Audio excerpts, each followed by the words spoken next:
Okay बच्चों, आज हम लोग पढ़ रहे हैं वॉल्यूमेट्रिक प्रिंसिपल, लेकिन अपने टॉपिक को आगे ले जाने से पहले फिर से बात कर लेते हैं SW की। जरा बात कर लेते हैं। तो SW में आपको मालूम है कि कल दैट इज 12 नवंबर का SW क्या था। मैंने आपको बोला था स्टीरियो आइसोमेरिज्म के आपको हाफ क्वेश्चंस लगाने थे। ओके, आई होप आपने वो आधे सवाल लगाए होंगे, काफी काम हो गया था आपके पास। अच्छा, आज दैट इज 13 नवंबर, आज का बेटा SW है। जब आप ये वीडियो लेक्चर देख लेंगे तो स्टीरियो आइसोमेरिज्म के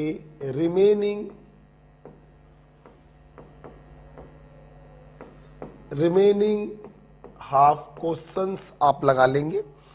रिमेनिंग हाफ क्वेश्चंस आप लोग लगा लेंगे। अच्छा, और आज वॉल्यूमेट्रिक में इक्विवेलेंट वेट हम खत्म कर देंगे, लेकिन उसके सवाल लगाने को लगा सकते हैं आप, सीट डलवा दूंगा। ये सवाल आज आप लगा लीजिएगा। और इक्विवेलेंट वेट वाला सेक्शन आपको लगाना है। ये पीछे का काम है, ये करंट टॉपिक चल रहा है, उसका सेक्शन आपको लगाना है। सीट ऐप पर पड़ी है।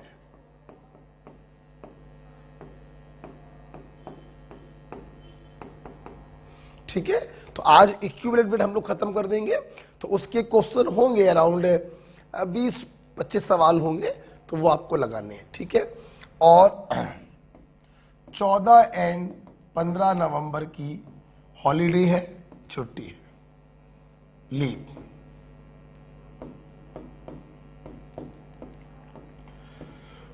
ओके, और क्यों छुट्टी है तो उसका रीजन आपको मालूम ही है।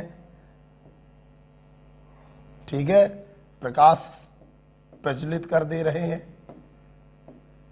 ठीक है, दीपावली की छुट्टी और अच्छा बनाने इसको। आई थिंक ये पीछे से यू कर सकते हैं तो और अच्छा दीपक बन गया, राइट। तो ये दीपावली की छुट्टी है और ये काम हमारे उन बच्चों के लिए जो लगातार शुरू से हमसे जुड़े हुए हैं। अच्छा, जैसे कि आप जानते हैं 2 मिनट में देना चाहूंगा अपने उन छात्रों को जिन्होंने अभी अभी रिसेंटली मुझे ज्वाइन किया है, फॉर न्यू ज्वाइन स्टूडेंट। जिन बच्चों ने अभी अभी रिसेंटली मुझे ज्वाइन किया है, मैं उन बच्चों के लिए 2 मिनट देना चाहूंगा। बेटा, हम लोग मोल पढ़ चुके हैं, पीरियोडिक टेबल पढ़ चुके हैं, केमिकल बॉन्डिंग पढ़ चुके हैं, IUPAC पढ़ चुके हैं, आइसोमेरिज्म। अंकित बड़ा चाय ले हो जाए बढ़िया से। आइसोमेरिज्म पढ़ चुके हैं, रेडॉक्स रिएक्शन पढ़ चुके हैं, और हम लोगों का वॉल्यूमेट्रिक चल रहा है। ये कंटिन्यू चल रहा है। अच्छा, देखिए बच्चों, जो आज ये वीडियो देख रहे हैं वो सुन लीजिए। मैं पिछले 2-3 दिनों से ये बोल रहा हूं कि देखिए बेटा, पीछे का काम आपको अपने मन से करना पड़ेगा। मैंने मोल के लिए 15 नवंबर तक का टारगेट फिक्स किया हुआ है। लगभग इसमें 8 या 9 लेक्चर्स आपको मिलेंगे। तो अपने वीडियो के द्वारा 15 नवंबर तक प्रयास करिए आप मोल कॉन्सेप्ट को खत्म कर सकें। बड़ा टॉपिक है, इसलिए खत्म करने में हो समय लगेगा, लेकिन आपको करना पड़ेगा। ओके, जब आप ये कर लेंगे, आप 16 को आएंगे तो हम आपको पीछे का काम देंगे, राइट। हम लोग पढ़ रहे हैं वॉल्यूमेट्रिक प्रिंसिपल। जो बच्चे आज इस लेक्चर को देख रहे हैं वो सुन लें कि वॉल्यूमेट्रिक लेक्चर करने से पहले आपको रेडॉक्स रिएक्शन वाला लेक्चर जरूर देखना पड़ेगा। इसलिए आप इस वीडियो को यहीं पर रोक दीजिएगा और रेडॉक्स रिएक्शन वाला लेक्चर कंप्लीट कर लीजिएगा। ओके, तो ये रहा SW। हमारे जो पुराने छात्र हैं, शुरू से पढ़ रहे हैं, उनको सिर्फ इतना करना है, और कुछ नया काम नहीं करना, 14-15 को एंजॉय कर सकते हैं आप। लेकिन जो न्यूली ज्वाइन स्टूडेंट है आप वो देख लें, वॉल्यूमेट्रिक चल रहा है वो आपको पढ़ना ही पढ़ना है, और मोल कॉन्सेप्ट भी 15 नवंबर तक आपको खत्म करना है। जो न्यूली ज्वाइन स्टूडेंट है वो ये वाला काम नहीं कर पाएंगे, ना करें, अभी छोड़ दें, बस वो ये काम कर ले, मोल, रेडॉक्स और करंट टॉपिक वॉल्यूमेट्रिक। ओके, चलिए आज की क्लास हम लोग चालू करते हैं। 14-15 की छुट्टी रहेगी, 16 की शाम को 5 बजे फिर से आपको वीडियो मिल जाएगा। ओके, देखो बेटा, हम लोग पढ़ रहे थे पिछली क्लास में वॉल्यूमेट्रिक का पहला section, that is equivalent weight, जिसमें हम लोगों ने ये देखा इक्विवेलेंट वेट क्या है, किसी सब्सटेंस का वो वेट जो 1 ग्राम हाइड्रोजन से या 8 ग्राम ऑक्सीजन से या 35.5 ग्राम क्लोरीन से या तो जुड़ रहा हो या उसे अपने अंदर से डिस्प्लेस कर रहा हो। हमने इसके ऊपर 3 प्रकार के सवाल कराए। तीनों प्रकार के क्वेश्चनों में आपने एक ही बात देखी, जिसका इक्विवेलेंट वेट निकालना है और वो जिसके साथ जुड़ा हुआ है। सबसे पहले हम मोल कॉन्सेप्ट लगाकर उन दोनों का वेट निकालते हैं, उसके नीचे रखते हैं उसका इक्विवेलेंट वेट और क्रिस क्रॉस कर देते हैं। अगर वेट दिया तो इक्विवेलेंट वेट रखेंगे, अगर वॉल्यूम दिया तो इक्विवेलेंट वॉल्यूम रखेंगे और क्रिस क्रॉस कर देंगे। हम लोगों ने फिर देखा इक्विवेलेंट वेट बराबर molecular weight upon valence factor. Valence factor अलग अलग लोगों का अलग तरीके से निकाला जाता है। जैसे एसिड का वैलेंस फैक्टर होता है रिप्लेसेबल H+ आयन। यूजली जितने हाइड्रोजन हमें दिखाई पड़ते हैं हम सभी को रिप्लेसेबल मान लेते हैं, लेकिन हमारे पास 4 ऐसे केस हैं जहां पर दिखाई पड़ते हैं ज्यादा लेकिन रिप्लेसेबल हाइड्रोजन होते हैं कम। वो 4 केस आपको याद होंगे, H3PO2, H3PO3, H4P2O5 और H3BO3। 1 2 2 1 आपको हमने यहां पर एक्सप्लेनेशन दिया। वही हाइड्रोजन रिप्लेसेबल होते हैं जो ऑक्सीजन से डायरेक्टली अटैच होते हैं। आप लोगों ने इसके बाद भी खत्म हो गया था एसिड, हमें चालू करना है दूसरा बेस।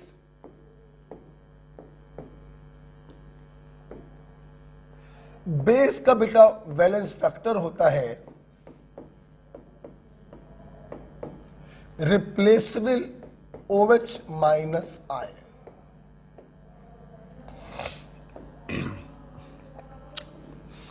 बेस का बेटा वैलेंस फैक्टर होता है रिप्लेसेबल OH- आयन। यहां पर भी वही बात है, जितने OH हमको दिखाई पड़ते हैं हम उन सभी को रिप्लेसेबल मान लेते हैं। एसिड में तो 4 एक्सेप्शन थे भी, यहां पर तो कोई एक्सेप्शन भी नहीं होता। जैसे NaOH, CaOH का होल ट्वाइस, FeOH का whole thrice. Valence factor 1, valence factor 2, valence factor 3। Valence factor 1 का मतलब है मोनो एसिडिक बेस। इससे बेटा क्या बोलोगे बताओ? Diacidic base. और इससे बेटा बोलो क्या बोलोगे? Triacidic base. जब वैलेंस फैक्टर आ जाते हैं तो इक्विवेलेंट वेट तो कोई भी निकाल लेगा, है ना। इसका मान लो इक्विवेलेंट वेट निकालना है, बराबर क्या होगा? Molecular weight upon valence factor. 23 16 plus 1 40/1। उसी प्रकार से इसका निकाल लोगे, उसी प्रकार से इसका निकाल लोगे। और यहां पर बेटा कोई एक्सेप्शन नहीं होता, जितने OH दिखाई पड़ते हैं वही उसका वैलेंस फैक्टर होता है। ठीक है, अच्छा बेटा सुन लो बेटा, यहां पर मैं अपने बच्चों को एक बात बताना चाहूंगा, ये वही बात है जो आप लोगों ने उसमें देखी थी एसिड में। मान लीजिए मैंने आपसे बोला कैल्शियम हाइड्रोक्साइड, बताइए बेटा इसका वैलेंस फैक्टर कितना होगा? आपने बोला 2। जितने OH दिखाई पड़ रहे हैं सभी को आपने रिप्लेसेबल मान लिया, वैलेंस फैक्टर बेटा बोलो कितना है? 2।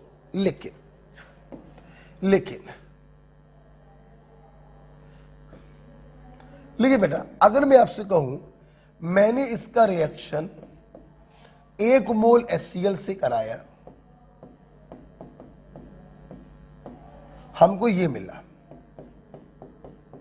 और अब अगर आपसे कोई पूछे बताइए इसका वैलेंस फैक्टर कितना है, तो मैंने कल क्या समझाया था, जब रिएक्शन दी जाती है तो घर की खेती नहीं है कि जितने दिखाई पड़ रहे हैं सबको रिप्लेसेबल मान लो। यहां पर जो वास्तव में रिप्लेस हो रहे हैं हम उन्हीं को काउंट करेंगे। 2 OH यहां पर थे, 1 OH अभी भी है, तो रिप्लेस कितना हुआ? 1, वैलेंस फैक्टर 1। ओके, तो यहां पर बेटा इसका वैलेंस फैक्टर कितना होगा? 1 होगा। This is about the valence factor of base, nothing else, और कुछ है नहीं इसमें ज्यादा। ओके, लिख लीजिए। अगर मैं 2 मोल HCl लेता, दोनों OH को रिप्लेस करवा देता, तो वैलेंस फैक्टर हो जाता 2। ठीक है, तो अगर रिएक्शन नहीं लिखी है तो घर की खेती है, जितने OH दिखाई पड़े सभी को काउंट कर लो, सभी को रिप्लेसेबल मान लो। लेकिन अगर रिएक्शन लिखी हुई है तो हम जितने वास्तव में रिप्लेस होते हैं सिर्फ उन्हीं को काउंट करते हैं। ठीक है, हटाएं बेटा इसको। चलिए, आफ्टर बेटा बेस अब हम लोग बात करेंगे आयन। देखो बेटा, आयन का बेटा जो वैलेंस फैक्टर होता है that is equal to charge. उस आयन के ऊपर जितना चार्ज होता है वही उसका वैलेंस फैक्टर होता है। जैसे OH माइनस आयन अगर है तो वैलेंस फैक्टर होगा 1। हमें मैग्नीट्यूड से मतलब होता है चार्ज के, साइन से मतलब नहीं होता है। OH माइनस का भी 1 होगा, और अगर आप इसका इक्विवेलेंट वेट निकालोगे OH माइनस का तो इसका मॉलिक्यूलर वेट 16 और 1 17 डिवाइडेड बाई 1। मैंने आपसे बोला कार्बोनेट आयन वैलेंस फैक्टर होगा 2, माइनस से मतलब नहीं है। और अगर आपसे इसका इक्विवेलेंट वेट पूछें तो इसका मॉलिक्यूलर वेट 12 + 48 60 डिवाइडेड बाई 2। मुझसे पूछा गया कैल्शियम आयन का वैलेंस फैक्टर क्या होगा? ऑफ कोर्स 2 होगा। और इसका अगर इक्विवेलेंट वेट आपसे पूछा जाए तो आप इसका मॉलिक्यूलर वेट जो एटॉमिक वेट के बराबर होगा 40 डिवाइडेड बाई वैलेंस फैक्टर 2। तो इस प्रकार से आप किसी भी आयन का वैलेंस फैक्टर निकाल सकते हैं। ओके बेटा, चलिए बेटा ये आयन के बारे में हो गया। ठीक है, लिख लिया आप लोगों ने? ओके, अब आयन के बाद हम लोग पढ़ेंगे salt.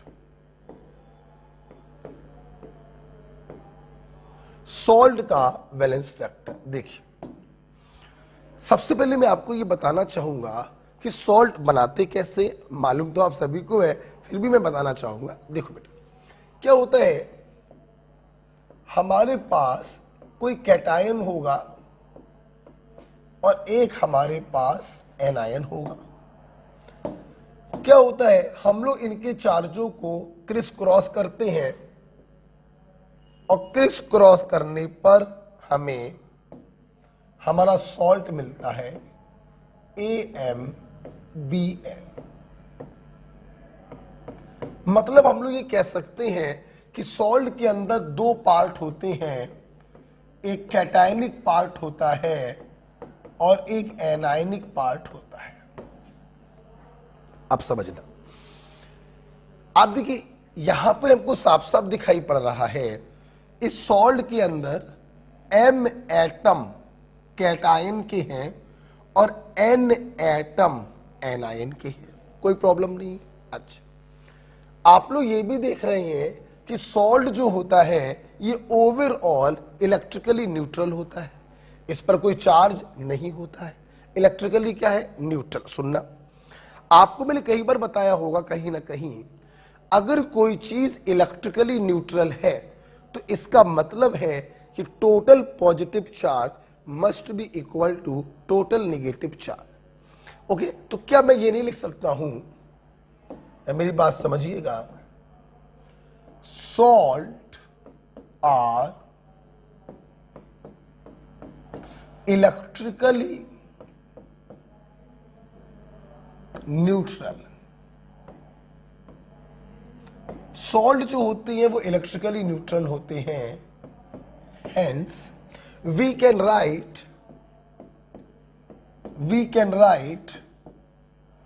total positive charge must be equal to total negative charge।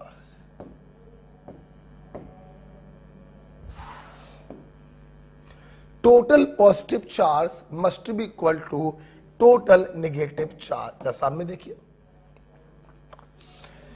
एक कैटायन पर चार्ज है n, अब प्लस या माइनस बोलने की जरूरत नहीं है, पॉजिटिव चार्ज लिख ही चुके हो। एक कैटायन पे चार्ज है प्लस का n, तो m कैटायनों पे चार्ज क्या होगा, m इंटू n। ठीक, देखना, एक एनायन पे चार्ज है माइनस का m, तो n एनायनों पे चार्ज होगा n इंटू m। आप अगर ध्यान से देखें तो 2 इंटू 3 करें या 3 इंटू 2 करें, आंसर तो 6 ही आएगा ना। आप देख सकते हैं total positive charge total negative charge के बराबर है। एक कैटायन पे चार्ज है प्लस का n, तो m कैटायनों पे चार्ज होगा m इंटू n। एक एनायन पे चार्ज है माइनस का m, तो n एनायनों पे चार्ज होगा n इंटू m। आप देख सकते हैं total positive charge is equal to total negative charge. ये मैंने आपको थोड़ा सा सॉल्ट के बारे में बताया कि सॉल्ट आर इलेक्ट्रिकली न्यूट्रल। अब हम लोग आते हैं अपने टॉपिक पर कि सॉल्ट का वैलेंस फैक्टर हम लोग कैसे निकालते हैं। समझिएगा मेरी बात, आप जानते हैं किसी सॉल्ट में ये जो टोटल पॉजिटिव चार्ज या ये जो टोटल नेगेटिव चार्ज होता है, यही बेटा सॉल्ट का कहलाता है वैलेंस फैक्टर। अगर कोई आपसे सॉल्ट का वैलेंस फैक्टर पूछे तो it is simple total positive charge या टोटल नेगेटिव चार्ज। ये बेटा किताबी भाषा है। अब देखिए इसको हम सरल भाषा में कैसे बदल रहे हैं, सुनेगा मेरी बात, सुनना। टोटल पॉजिटिव चार्ज आपने कैसे निकाला, कैटायन की संख्या मल्टीप्लाइड बाई कैटायन पे चार्ज, या टोटल नेगेटिव चार्ज आपने कैसे निकाला, एनायन की संख्या मल्टीप्लाइड बाई एनायन का चार्ज। तो क्या मैं ये नहीं कह सकता हूं कि वैलेंस फैक्टर ऑफ सॉल्ट बराबर किसी भी एक आयन की संख्या मल्टीप्लाइड बाई उसका चार्ज। सही सही दिल पे हाथ रख के बताओ, क्या मैं इस चीज को ऐसे नहीं लिख सकता? किसी भी एक आयन की संख्या, क्यों, आप कैटायन से निकालोगे तो भी 2 3 6 ही आएगा, आप एनायन से निकालोगे तो भी 3 इंटू 2 6 ही आएगा। तो किसी भी एक आयन को पकड़ लिया करो और उससे वैलेंस फैक्टर निकाल लिया करो। ओके, तो मैं अपने छात्रों से कहता हूं आप पोरवाल टेक्निक का इस्तेमाल करिए, ज्यादा किताबी भाषा के चक्कर में मत पड़िए। किसी एक आयन की संख्या इनटू उसका चार्ज। ओके बेटा, अगर आपने ये लिख लिया हो, लिख लीजिए जरा, फिर मैं आपको इसको भी एग्जांपल कराता हूं। किसी एक आयन की संख्या इनटू उसका चार्ज।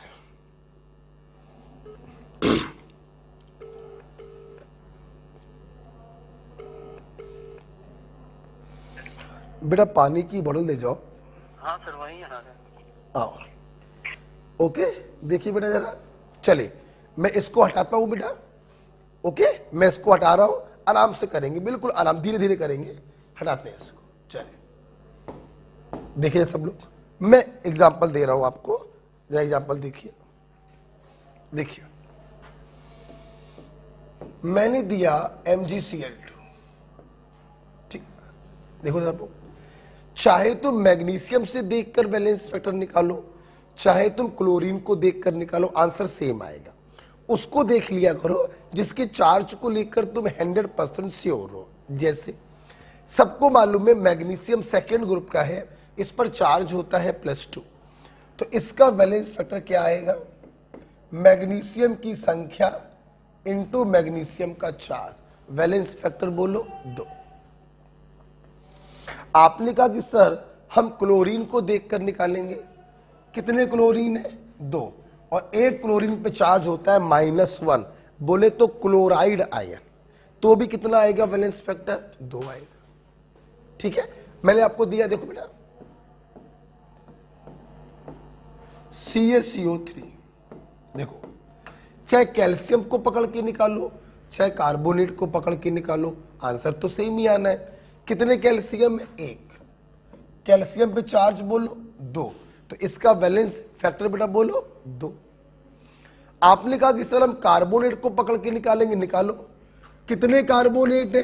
3, नहीं, ये पूरा CO3 1 होता है, तो कितने कार्बोनेट है? 1, और इसका वैलेंस फैक्टर क्या होगा? चार्ज क्या होगा? 2। ठीक है, ध्यान रखो बेटा, तो इसका नंबर कितना है? 1, और कार्बोनेट पे चार्ज कितना होता है? 2, वैलेंस फैक्टर तब भी कितना आया? 2। तो चाहे बेटा कैटायन से निकालो चाहे बेटा एनायन से निकालो, आंसर आपका सेम आएगा। और देखो मैंने दिया Na2CO3, चाहे सोडियम से निकालो चाहे कार्बोनेट से निकालो, कितने सोडियम? 2, एक सोडियम पे चार्ज बोलो 1, वैलेंस फैक्टर बेटा बोलो 2। आपको कार्बोनेट से निकालना है, कितने कार्बोनेट है? 1, कार्बोनेट पे चार्ज बोलो 2, आंसर तब भी कितना आया? 2। ओके, तो मेरे तरीके से करो, किसी भी एक आयन की संख्या मल्टीप्लाइड बाई उसका चार्ज। ठीक है, और देखो बेटा जैसे मैंने दिया, ये दिया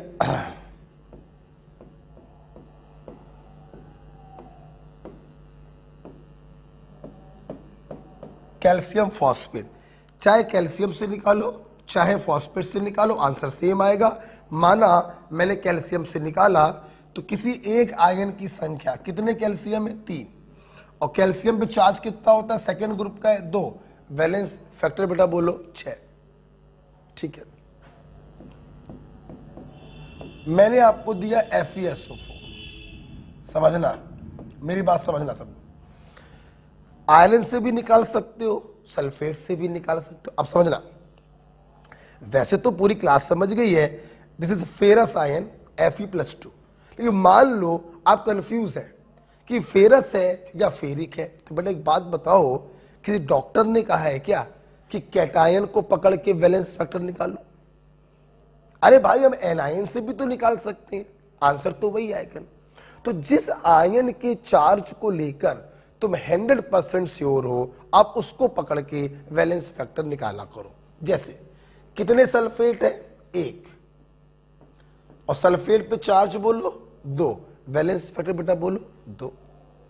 अब जिन्हें मालूम है ये फेरस आयन होता है वो समझ गए होंगे कितने आयरन है 1, और यहां पर चार्ज कितना है 2, आंसर बोलो 2। ठीक है, तो तुम कैटायन से निकालो या एनायन से निकालो, आंसर बेटा क्या आएगा, सेम ही आएगा। राइट बेटा। जैसे एक और दे देते हैं, अब आप बताना।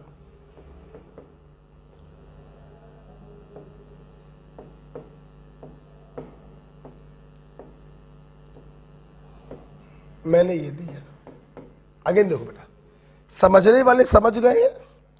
दिस इज फेरिक ऑक्जेलेट, यहां पे आयरन +3 स्टेट में है।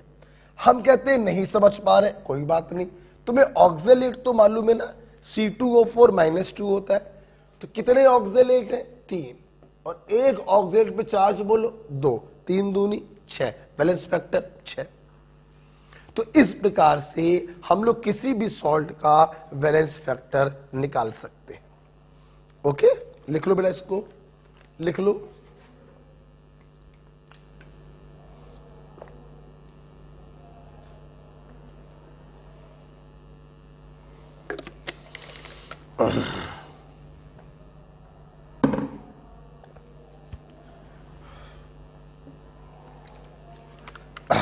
Salt,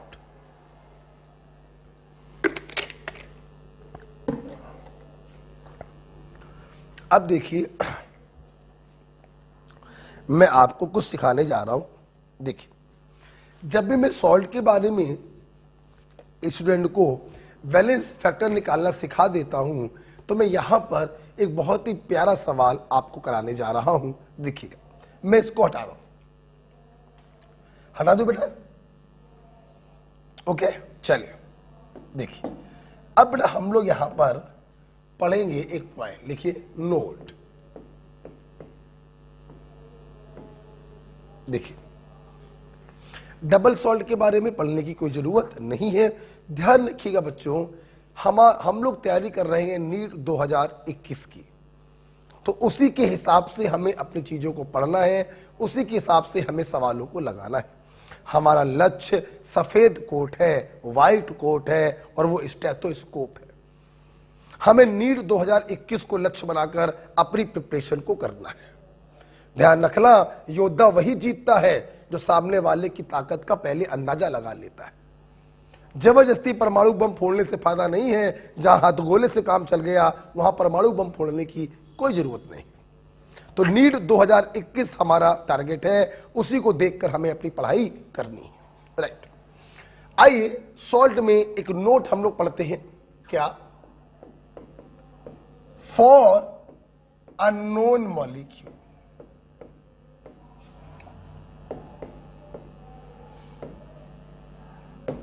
for unknown molecule. सबसे पहले बात ये उठ रही है, ये अननोन मॉलिक्यूल क्या होता है, इसका मतलब क्या है समझना। लिखना मतलब, मैंने आपसे बोला सोडियम कार्बोनेट, आप बताओ ये नोन है या अननोन? तो मैं तो कहूंगा ये नोन है। क्यों? आपको सोडियम भी मालूम है +1, कार्बोनेट भी मालूम है -1, तो इसका फार्मूला तो बच्चा भी बता देगा, Na2CO3। तो जिसका फार्मूला मालूम है वो नोन, और जिसका फार्मूला ना मालूम है वो अननोन। फॉर एग्जाम्पल, मैंने बोला भाई कैल्शियम क्लोराइड, बताओ नोन या अननोन? नोन। क्यों?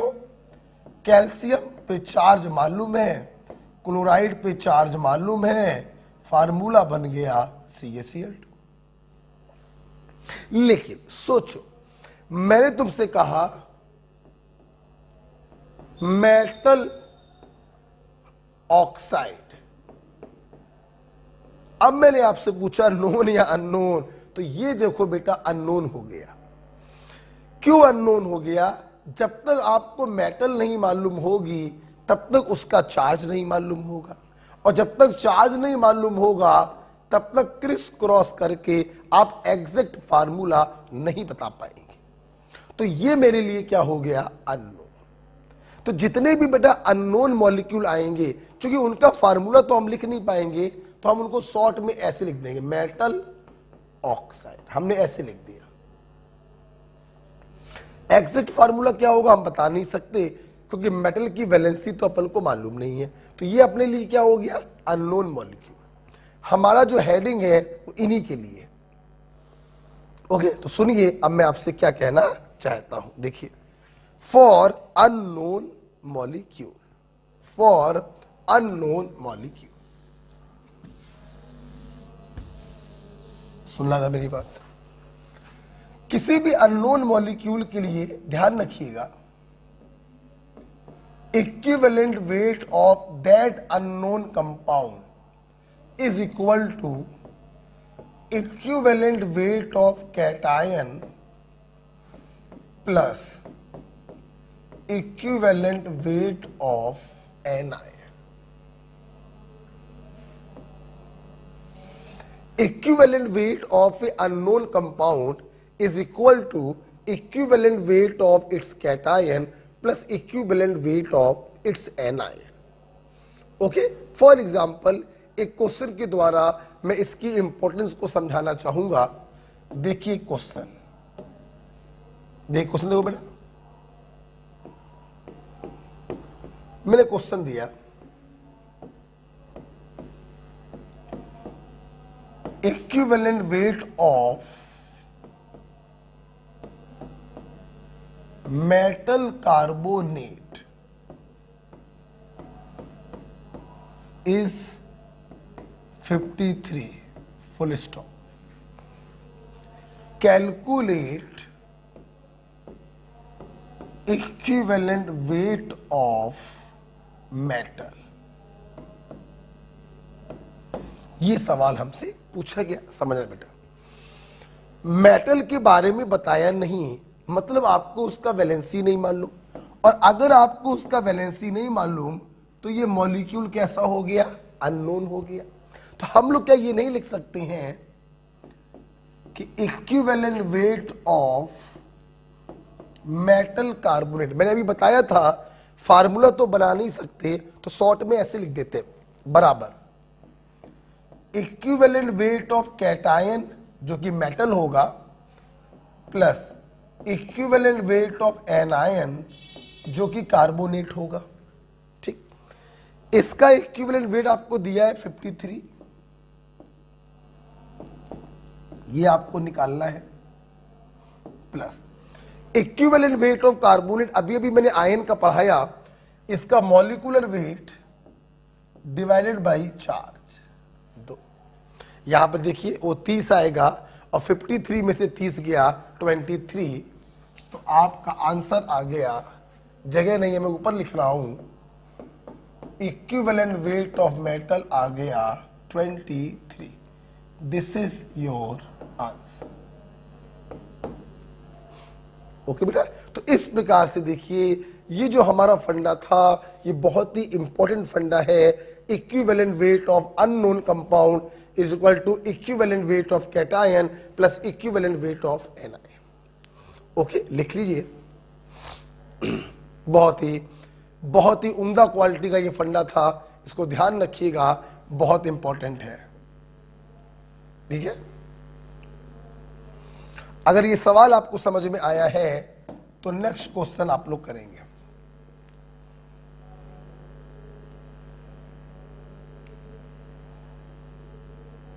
हटाना बेटा इसको, अगला क्वेश्चन आपको करके दिखाना है।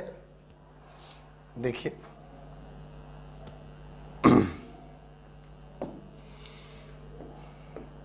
अगला क्वेश्चन है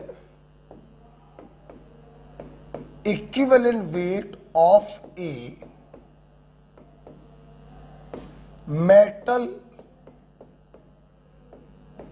हाइड्रा ऑक्साइड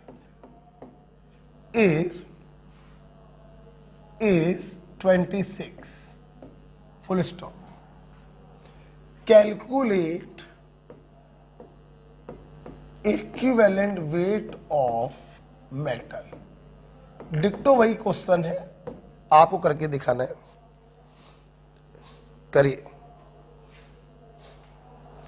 मेटल का इक्विवेलेंट वेट फिर से आपसे पूछा गया है, उम्मीद करेंगे हो गया होगा। मॉलिक्यूल हमारा अननोन है, आप देख सकते हैं, ठीक है। तो equivalent weight of metal hydroxide बराबर equivalent weight of metal cation plus equivalent weight of hydroxide, बोले तो एनायन। ये वैल्यू आपको दी गई है 26 और हाइड्रो ऑक्साइड का इक्विवेलेंट वेट मॉलिक्यूलर वेट 16 और 1 17 डिवाइड बाई वैलेंस फैक्टर जो चार्ज के बराबर होगा। तो यहां से इक्विवेलेंट वेट ऑफ मेटल आ गया 9।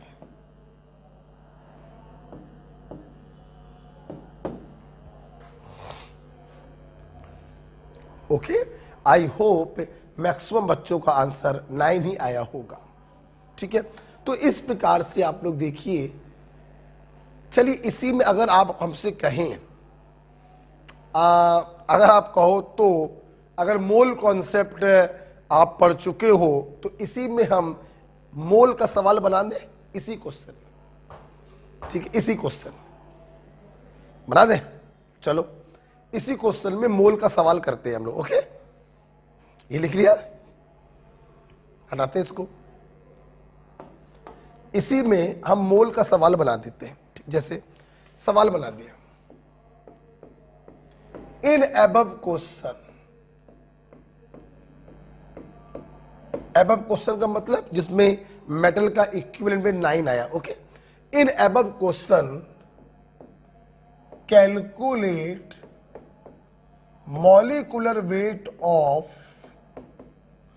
मेटल हाइड्रो ऑक्साइड if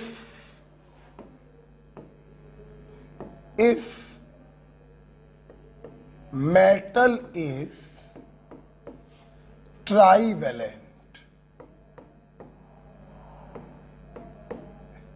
तो सवाल समझिएगा, इसके पहले वाला जो सवाल किया था मेटल हाइड्रो ऑक्साइड वाला, जिसमें मेटल का इक्विवेलेंट वेट 9 आया था। अब सवाल है इस मेटल हाइड्रो ऑक्साइड का मॉलिक्यूलर वेट बताओ। सुन लो, मॉलिक्यूलर वेट तुम तब तक नहीं बता सकते जब तक तुम्हें उसका फार्मूला ना मालूम। इक्विवेलेंट वेट फिर भी बिना फार्मूले के निकाला जा सकता है, equivalent weight of cation plus equivalent weight of anion, लेकिन मॉलिक्यूलर वेट बिना फार्मूले के नहीं निकाला जा सकता। इसीलिए देखिए बेटा, एग्जामिनर ने आपको पहले ही बता दिया, ये जो मेटल है ये ट्राईवेलेंट है।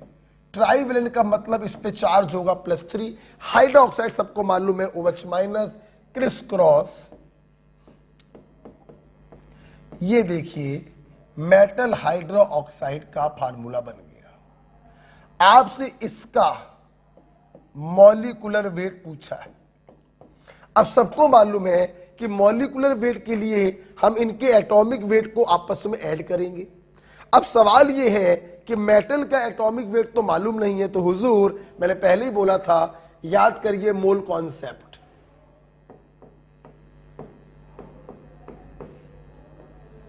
मोल कॉन्सेप्ट में एक फार्मूला आपने पढ़ा था, एटॉमिक वेट ऑफ मेटल बराबर equivalent weight of metal into valency.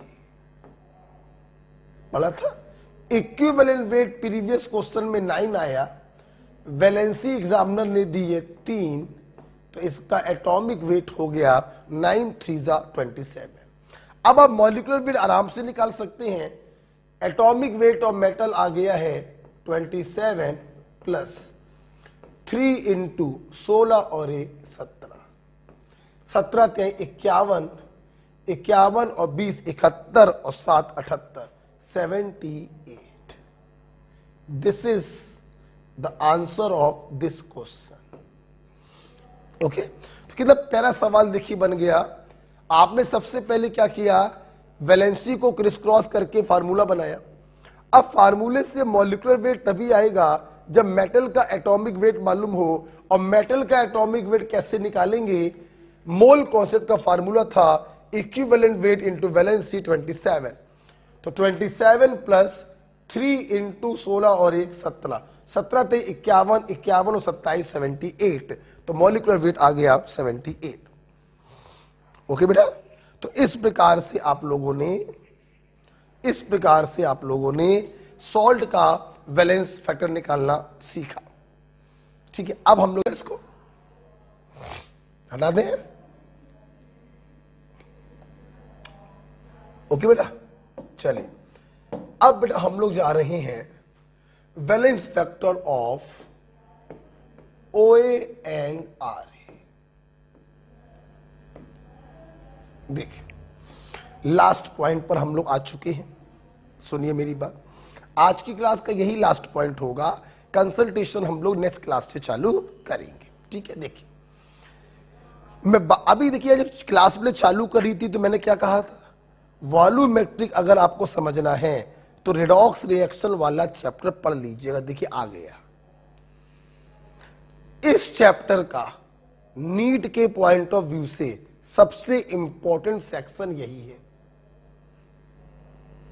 और ये सेक्शन तुम्हें समझ में तभी आएगा जब तुम्हें ऑक्सीडेशन नंबर निकालने के हर तरीके मालूम होंगे जो मैंने आपको प्रीवियस चैप्टर में सिखाए हैं। तो प्लीज जो बच्चे इस हेडिंग को देख रहे हैं वो सबसे पहले देख लें कि रेडॉक्स रिएक्शन उनका तैयार है या नहीं है। ओके, आइए देखिए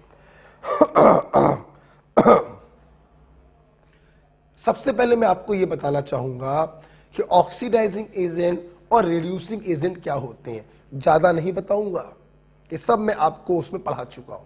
यहां पर नए बच्चों के लिए बस एक पॉइंट बताना चाहूंगा कि ऑक्सीडाइजिंग एजेंट वो होते हैं जिनका रिडक्शन हो, गेट रेड्यूस, जिनका क्या हो, रिडक्शन हो। हिंदी में लिख दे रहे हैं, जिनका रिडक्शन। और रिड्यूसिंग एजेंट उन्हें कहते हैं जिनका ऑक्सीडेशन। ओके, मैं एक बार नए बच्चों के लिए ऐसे बताना चाहूंगा। For example,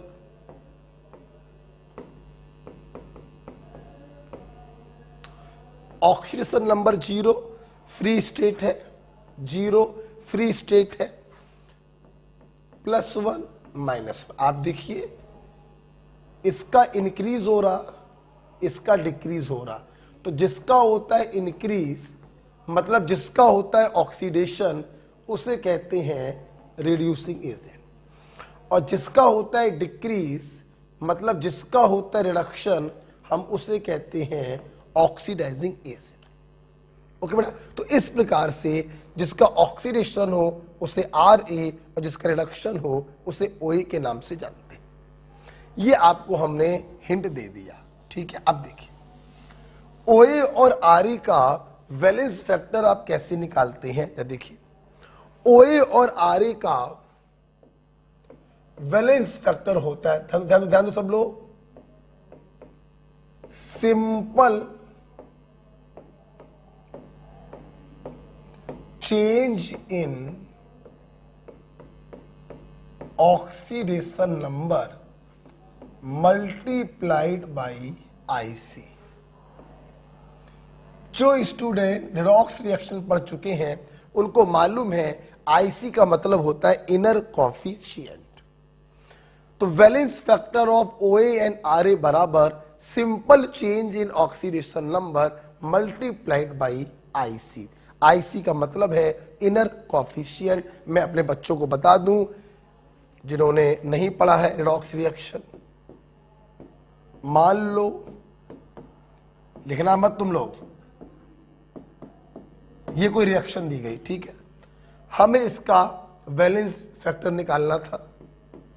oxidation number +6, oxidation number +3, valence factor देखना बेटा।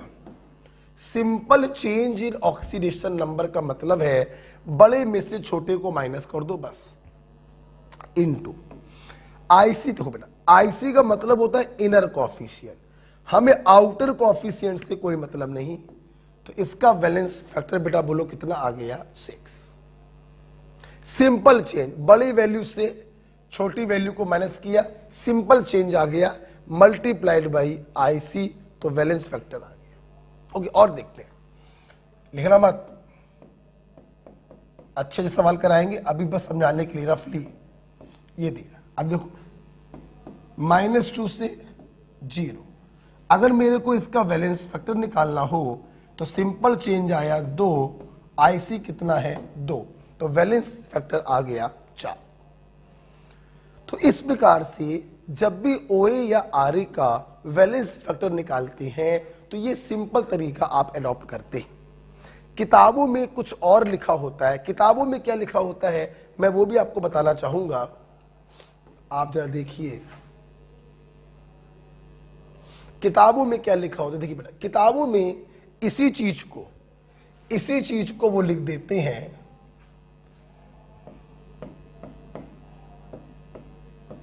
चेंज इन ऑक्सीडेशन नंबर पर मोल ऑफ कंपाउंड।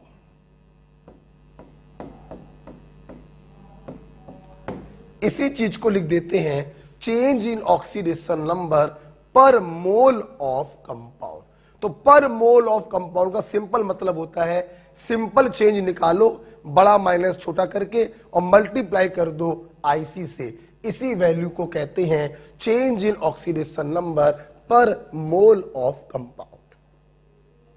ओके बेटा, अच्छा सुनना बेटा, जैसे प्लीज सामने देखिए, एक बात और सुन लीजिए। देखिए बेटा, जब भी ओए और आरए पिक्चर में आएगा तो ये तो गारंटी है ना बेटा कि उनका ऑक्सीडेशन नंबर चेंज हो रहा होगा। बढ़ रहा तो वो रिड्यूसिंग एजेंट, घट रहा तो वो ऑक्सीडाइजिंग एजेंट। कुल मिलाकर ऑक्सीडेशन नंबर क्या हो रहा होगा, चेंज। यस, कभी भी ऑक्सीडेशन नंबर में चेंज आ रहा हो तो समझ जाना या तो वो ओए होगा या फिर वो आरए होगा। तो उसका वैलेंस फैक्टर हम निकालेंगे simple change in oxidation number multiplied by IC से। ओके, जैसे प्लीज सामने सब लोग देखेंगे, ये देखिए बेटा, जैसे मैंने आपको दिया K2Cr2O7 इन एसिडिक मीडियम। आप लोग पिछले चैप्टर में पढ़ चुके हो कि एसिडिक मीडियम में पोटेशियम डाइक्रोमेट ओए की तरह काम करता है, आप पढ़ चुके हो। आज हम लोग इसका वैलेंस फैक्टर निकालेंगे। देखिए सब लोग, देखो बेटा, पोटेशियम डाइक्रोमेट में क्रोमियम है +6 में और ये चेंज हो रहा है +3। इसमें कोई संदेह नहीं, इसका रिडक्शन हो रहा है, मतलब ये कैसे काम करेगा, ऑक्सीडाइजिंग एजेंट। आपको बेटा इसका वैलेंस फैक्टर निकालना था, सिंपल चेंज आया है 3 का, आईसी कितना है 2, वैलेंस फैक्टर हो गया 6, तो जाहिर सी बात है इक्विवेलेंट वेट होगा मॉलिक्यूलर वेट बाई 6। बोलो हाँ या ना, कोई प्रॉब्लम? तो पोटेशियम डाइक्रोमेट का as oxidising agent valence factor होता है 6। ओके, लिख लीजिए, आगे बढ़ते हैं। ढेर सारे एग्जाम्पल हम लोग करेंगे अभी।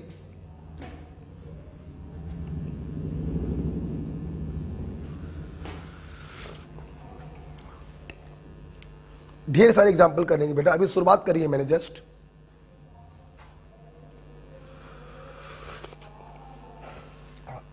हटा दे बेटा इसको। सिंपल चेंज कैसे निकालते हैं, बड़ी वैल्यू से छोटी वैल्यू को माइनस कर देते हैं और मल्टीप्लाई कर देंगे आईसी से। रिडॉक्स रिएक्शन में मैंने वो खूब सिखाया, चेंज अगर चार्ज सेम होता है, साइन सेम होता है, तो चेंज का मतलब होता है सब्सट्रैक्शन, और अगर साइन डिफरेंट होता है तो चेंज का मतलब होता है एडिशन। ठीक है, देखिए अगला एग्जाम्पल देखेंगे, इसको हटा रहे हैं। देखिए बेटा, जैसे बेटा आप लोगों को अगर याद हो लास्ट वाला चैप्टर, तो पोटेशियम पर मैग्नेट,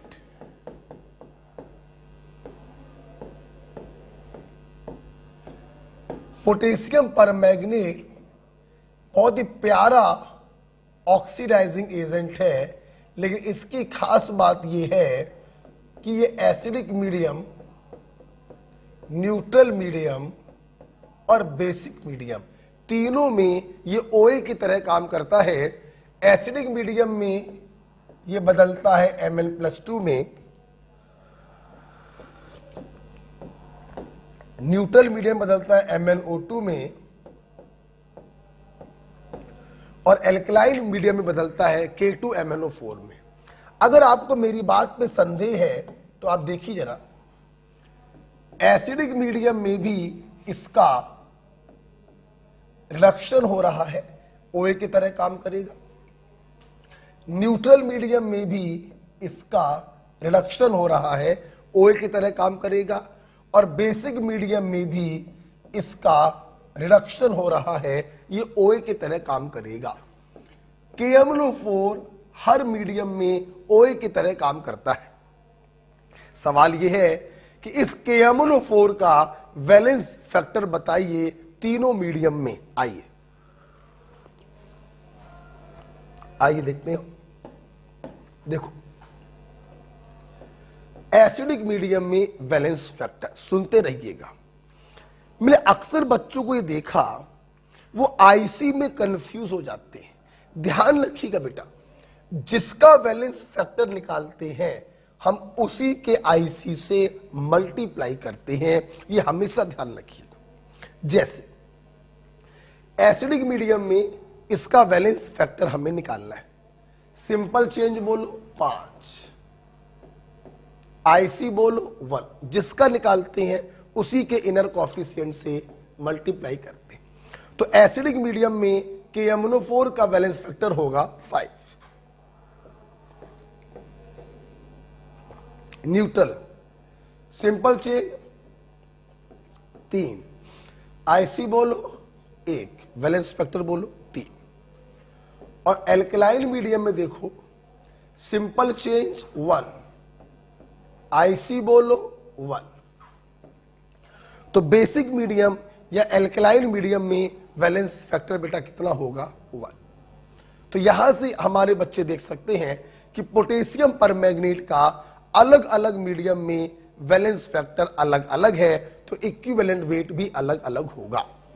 एसिडिक मीडियम में 5, न्यूट्रल मीडियम में 3 और एल्कलाइन मीडियम में 1। यहां से ट्रिक बनती है, बना 135,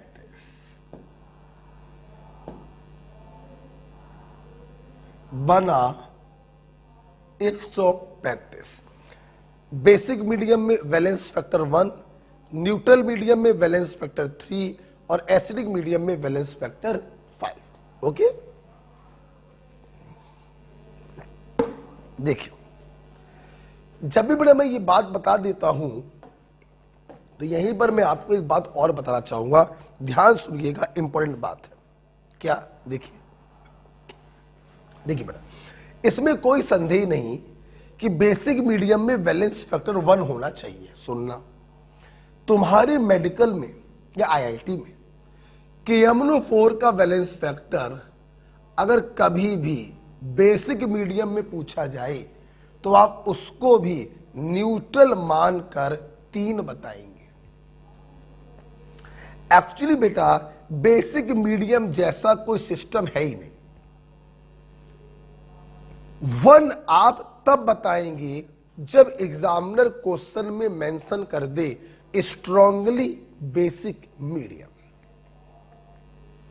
स्ट्रांगली बेसिक बोलने पर आप उसे बेसिक मानेंगे और वैलेंस फैक्टर बताएंगे 1।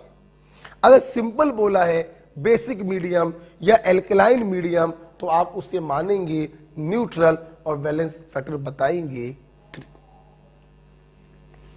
ओके बेटा, आई होप आपको OA और RA का वैलेंस फैक्टर समझ में आया, simple change multiplied by IC। ठीक है बेटा, सुनना। अगर आपको ये समझ में आया है, लिख लिया होगा आपने, बताइए कि MnO4 का एल्कलाइन मीडियम में इक्विवेलेंट वेट क्या होगा? तो आप क्या मान के बताओगे? Neutral, molecular weight upon valence factor 3, 1 नहीं बताओगे। ठीक है, चल, अगर आपको ये सब समझ में आया है तो आइए मैं आपको कुछ क्वेश्चन कराऊं। हटा इसको। जैसे मान लीजिए मैंने आपसे बोला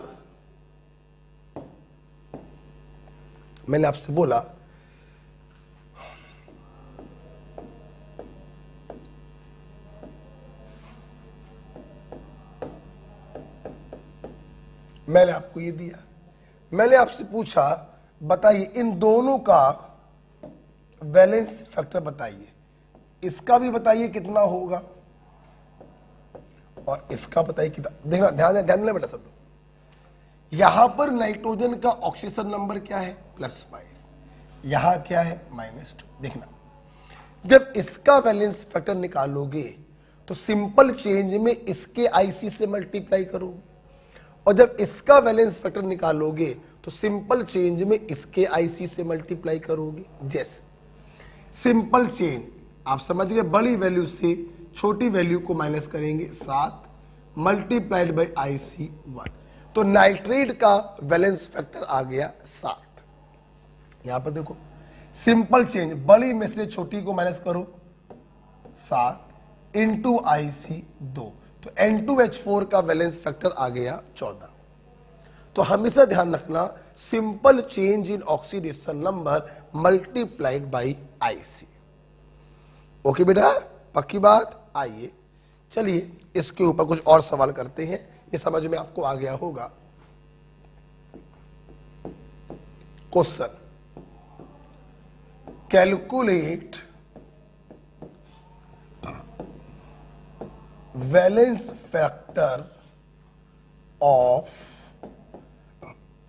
OA and RA in each case. Calculate valence factor of OA and RA in each case. पहला केस मैं करा रहा हूं, आप देखिए, पहला केस मैं करा रहा हूं। I2 प्लस Na2H2O3, इसे हाइपो के नाम से जानते हैं। NaI बनता है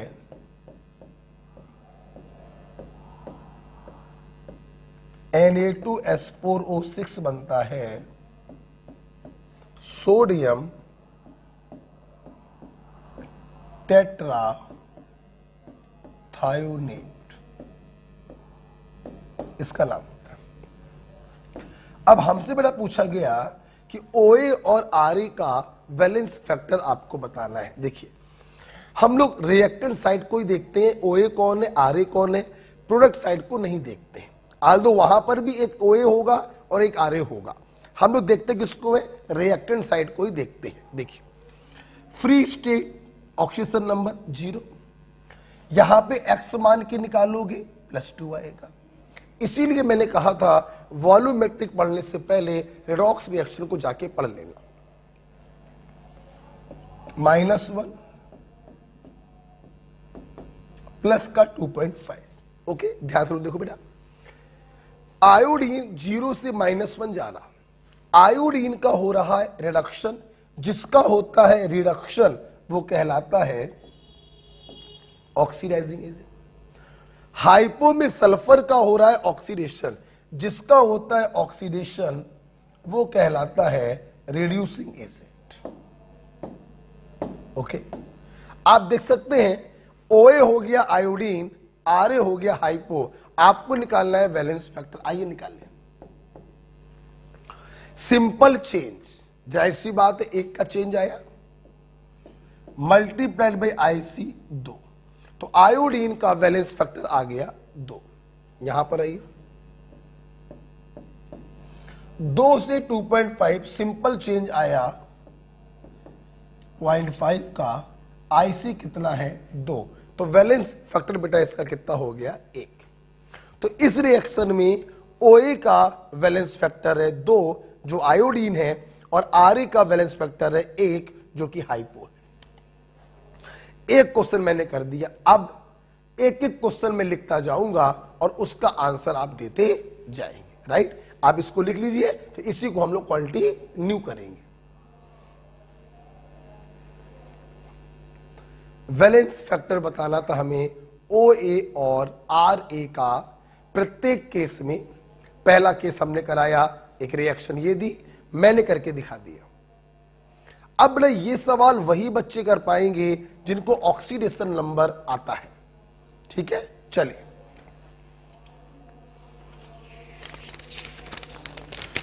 आइए, कुछ क्वेश्चन है मेरे पास, ए के बाद बी। देखिए इसको हटा रहे हैं हम, बी है, ये दिया N2H4 प्लस K2CrO4 बराबर N2 प्लस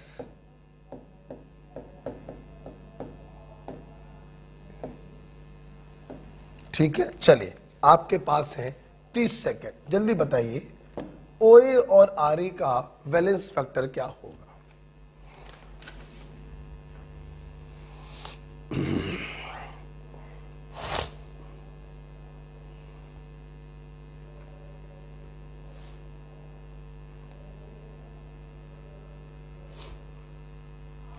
ऑक्सीडेशन नंबर निकालिए, पहले ये चेक कर लो ओए कौन है आरए कौन है, फिर पोरवाल ट्रिक लगाकर अपना आंसर बताइए।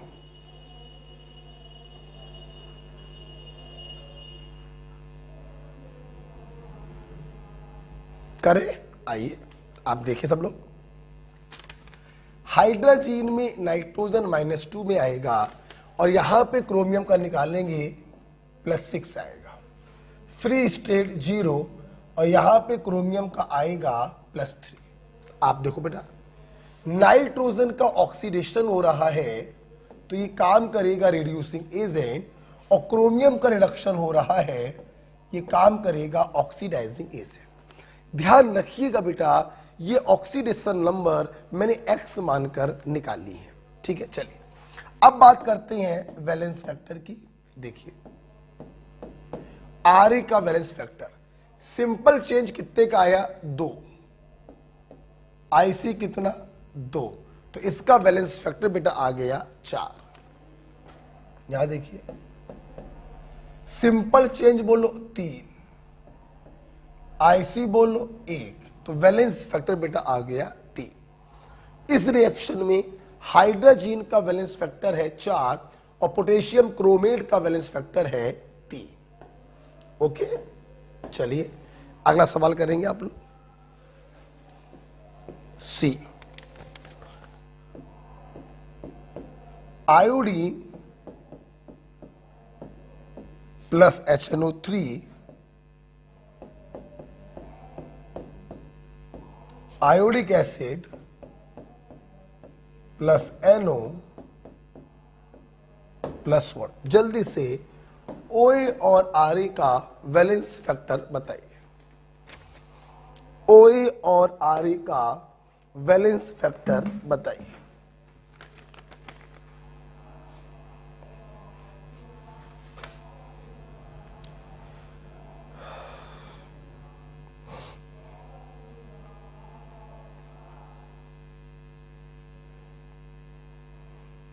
OA और RA का वैलेंस फैक्टर बताएंगे।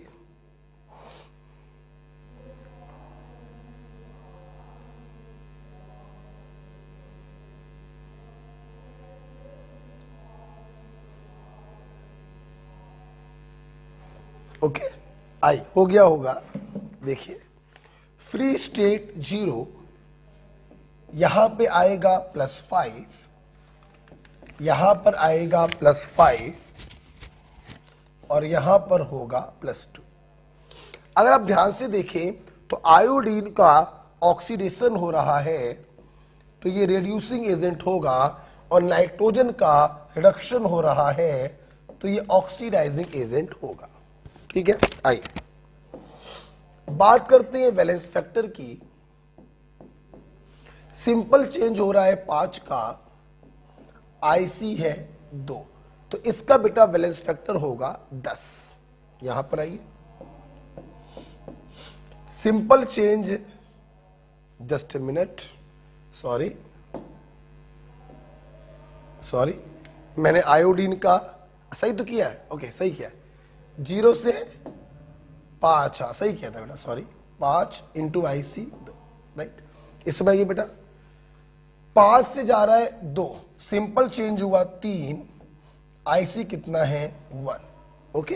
तो आयोडीन का वैलेंस फैक्टर आ गया 10 और नाइट्रिक एसिड का आ गया 3, राइट। आई होप आपके सही होंगे। अब 2 सवाल एक साथ देंगे, A B C D और E, हटा रहे हैं इसको, हटा रहे हैं बेटा इसको, चलिए D और E एक साथ देंगे, करके दिखाइए।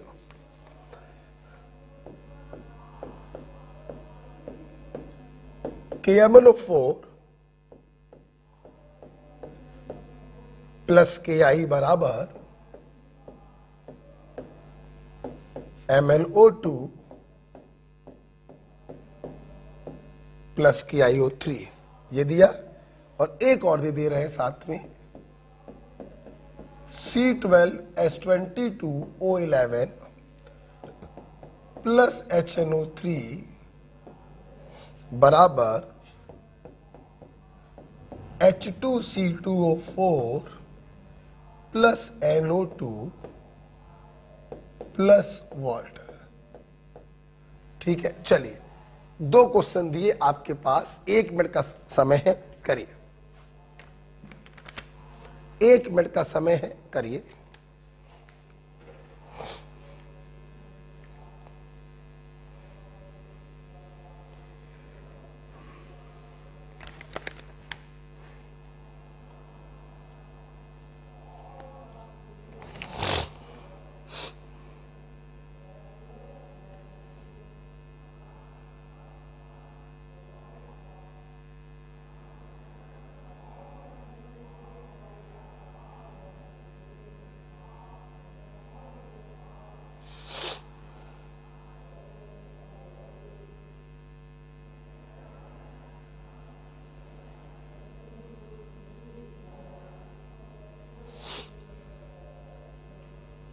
हुआ,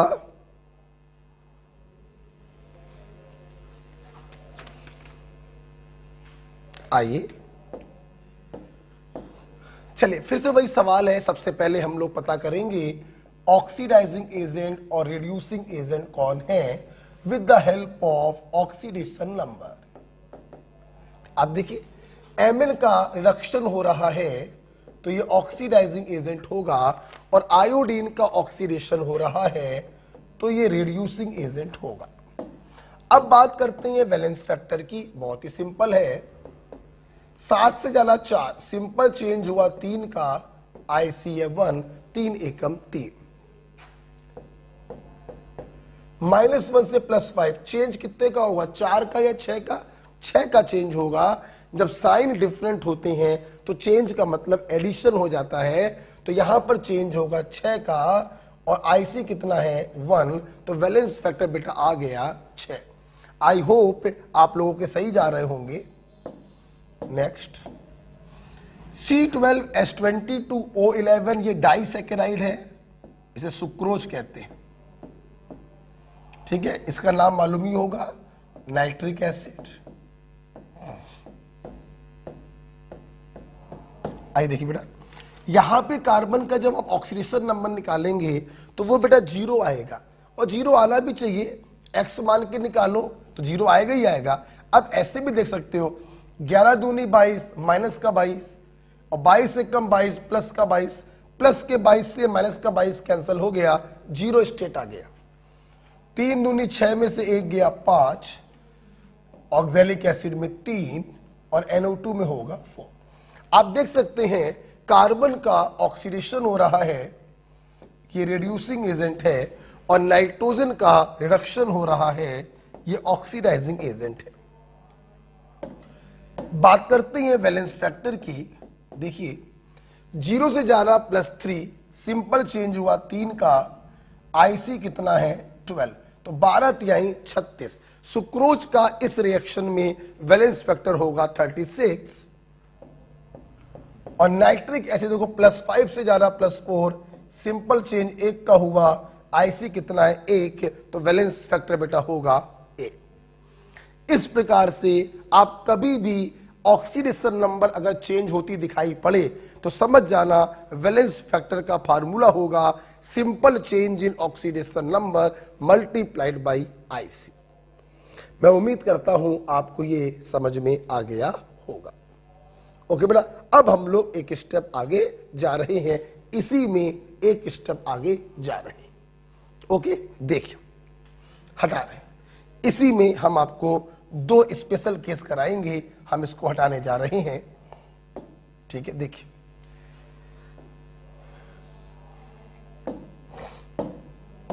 देखिए बेटा, मान लीजिए आपके सामने एग्जांपल है, special case,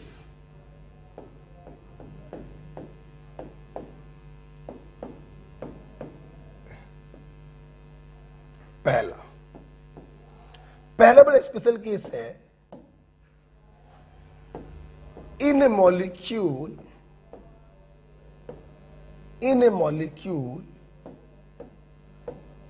2 or more atoms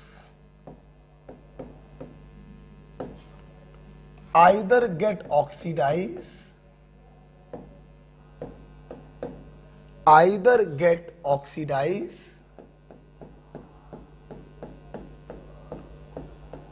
or get reduced।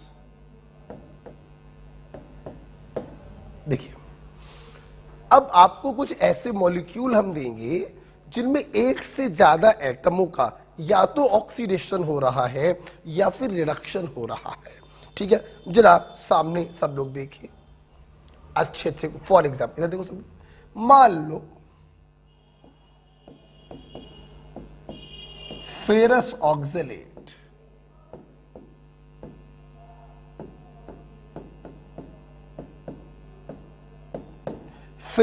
Oxalate, मैंने इसके ऊपर किसी ऑक्सीडाइजिंग एजेंट को डाला, KMnO4 को डाल दिया, H2O2 को डाल दिया। ऑक्सीडाइजिंग एजेंट के काम, मैं फिर से बोल रहा हूं, आज का लेक्चर वही बच्चे देखें जिन्होंने लास्ट चैप्टर हमसे पढ़ा है, दैट इज रिडॉक्स रिएक्शन।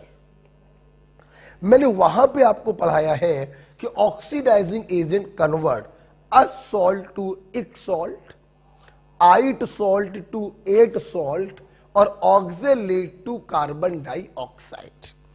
तो प्लीज बच्चों, आज का लेक्चर जिन बच्चे देख रहे हैं वो पहले उस लेक्चर को देख लें, तब ये क्लास समझ में आएगी। जो शुरू से पढ़ रहे हैं उनकी कोई प्रॉब्लम ही नहीं है। यहां पे देखो ये फेरस है, ऑक्सीडाइजिंग एजेंट फेरस को बदल देगा फेरिक में, जहां पर इसकी ऑक्सीडेशन नंबर होगी +3। ऑक्जेलेट में कार्बन का ऑक्सीडेशन नंबर +3 आता है, और ये इसको बदल देगा कार्बन डाइऑक्साइड में। एम आई राइट? मुझे जगह चाहिए होगी ऊपर, आपने ये लिख लिया, हेडिंग डाल लिया आप लोगों ने। इन ए molecule 2 or more atom either get oxidized or get reduced। ये हेडिंग आपने डाल ली बेटा। अब मैं ऊपर हटा दे रहा हूं, जगह चाहिए मेरे को, ठीक है। अब देखो बेटा, आपसे बेटा पूछा गया था कि भाई इस मॉलिक्यूल का वैलेंस फैक्टर बताओ। कुछ नहीं, 2 को लिखा, ध्यान देना बेटा।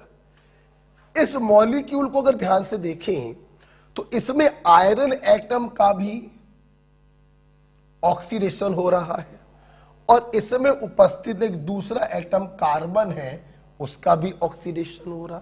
दोनों के दोनों का ऑक्सीडेशन हो रहा। हम लोग क्या करेंगे बेटा, हम लोग क्या करेंगे, दोनों एटमों का अलग अलग वैलेंस फैक्टर निकालेंगे। ट्रिक वही लगाएंगे, simple change oxidation number multiplied by IC. आई देखिए, +2 से +3 सिंपल चेंज 1 का, आईसी कितना 1। आयरन के रेस्पेक्ट में वैलेंस फैक्टर आ गया 1। यहां पर देखिए सिंपल चेंज हुआ 1, आईसी कितना है 2। कार्बन के रेस्पेक्ट में वैलेंस फैक्टर आ गया 2। अब सुनना, हमें इस मॉलिक्यूल का ओवरऑल वैलेंस फैक्टर बताना है, तो F बराबर F1 प्लस F2, 1 प्लस 2 बोले तो 3। मतलब फेरस ऑक्जेलेट का वैलेंस फैक्टर हो गया 3, तो इसका इक्विवेलेंट वेट होगा molecular weight by 3। Okay, I hope आपको मेरी हेडिंग अब क्लियर हो रही होगी। If in A molecule 2 or more atom either oxidize or reduce, ये नहीं होना चाहिए कि एक का ऑक्सीडेशन हो और दूसरे का रिडक्शन, वो अलग केस बन जाएगा। सारों के सारों का ऑक्सीडेशन हो या सारों के सारों का रिडक्शन हो, तब हम लोग क्या करेंगे, F1 F2 निकालेंगे और दोनों को जोड़। ओके बेटा, जैसे जैसे एक और देखते हैं, इसके ऊपर एग्जांपल लिख लीजिए इसको। फेरस ऑक्जेलेट, एक एग्जांपल इसके ऊपर और देखते हैं। हटा दें,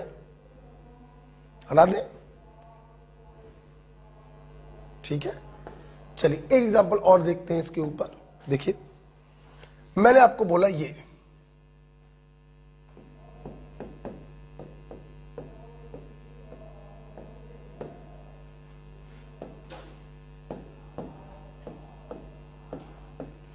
फेरस नाइट्राइट।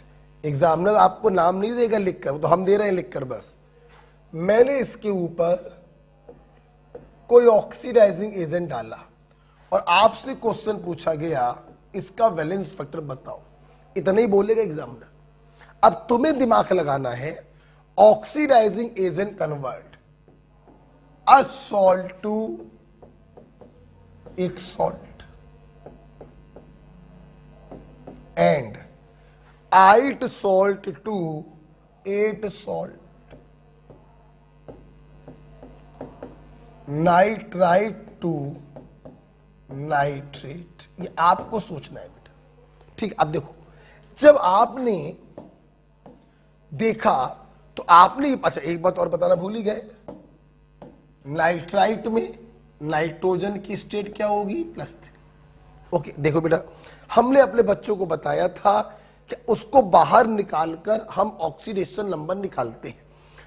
यहां पर देखिए, अगर नाइट्रोजन की स्टेट निकालनी है, आप नाइट्राइट को बाहर निकाल लो, जो स्टेट यहां पर होगी वही स्टेट वहां पर होगी। ये मैंने आपको पिछले चैप्टर में सिखाया है, बार बार बोल रहा हूं। जिन्होंने रिडॉक्स रिएक्शन नहीं पढ़ा वो प्लीज जाकर पढ़ें, ठीक है। अब देखो बेटा, अगर ध्यान से देखें तो आयरन का भी ऑक्सीडेशन हो रहा है और नाइट्रोजन का भी ऑक्सीडेशन हो रहा, तो इसका ओवरऑल वैलेंस फैक्टर होगा F1 प्लस F2, ठीक। आइए F1 F2 की वैल्यू निकालें। देखिए, F1 सिंपल चेंज हुआ 1 का और आयरन का आईसी भी कितना है 1, नो प्रॉब्लम। F2 +3 से जा रहा +5, तो सिंपल चेंज हुआ 2 का, और यहां पर नाइट्रोजन का इनर कॉफिशिएंट है 2। तो इस प्रकार से देखिए, F1 की वैल्यू आ गई 1, F2 की वैल्यू आ गई 4, तो इसका ओवरऑल वैलेंस फैक्टर आ गया 5। इसका ओवरऑल वैलेंस फैक्टर बेटा हो गया 5। तो मेरे स्टूडेंट ने देखा, अगर कोई ऐसे मॉलिक्यूल दिए जाएं जिसमें एक से ज्यादा एटम का या तो ऑक्सीडेशन हो या फिर रिडक्शन हो, तो परेशान नहीं होंगे, दोनों के रेस्पेक्ट में वैलेंस फैक्टर निकालेंगे और उनको ऐड कर देंगे। ओके, अच्छा। अगर आपको ये समझ में आया है तो अगला सवाल आप लोग करेंगे। ये नीट का क्वेश्चन है, आस्क्ड इन नीट।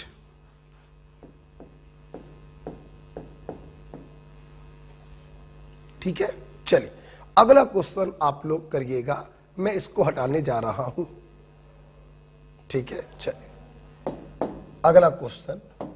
और अगला क्वेश्चन देने से पहले बताना चाहूंगा, जैसे ऑक्साइड होता है वैसे ही सल्फाइड होता है। ठीक है,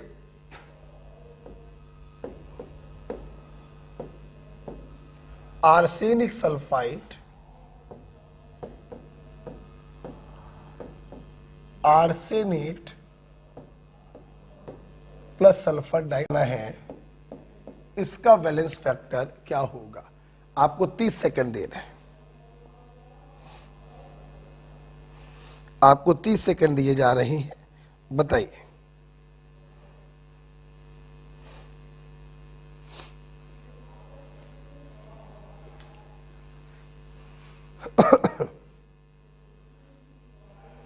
आर्सेनिक सल्फाइड का वैलेंस फैक्टर क्या होगा?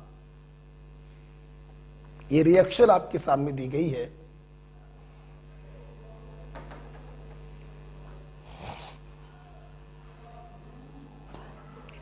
देखिए,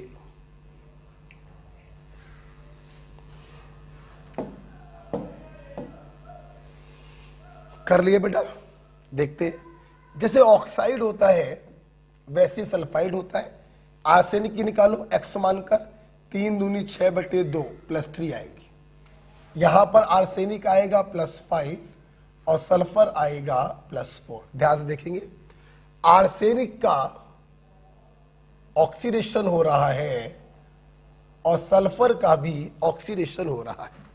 हमें इनका वैलेंस फैक्टर निकालना है, बहुत ही आसान होगा, क्योंकि दोनों का ऑक्सीडेशन हो रहा है, तो F1 + F2 कर देंगे। आइए,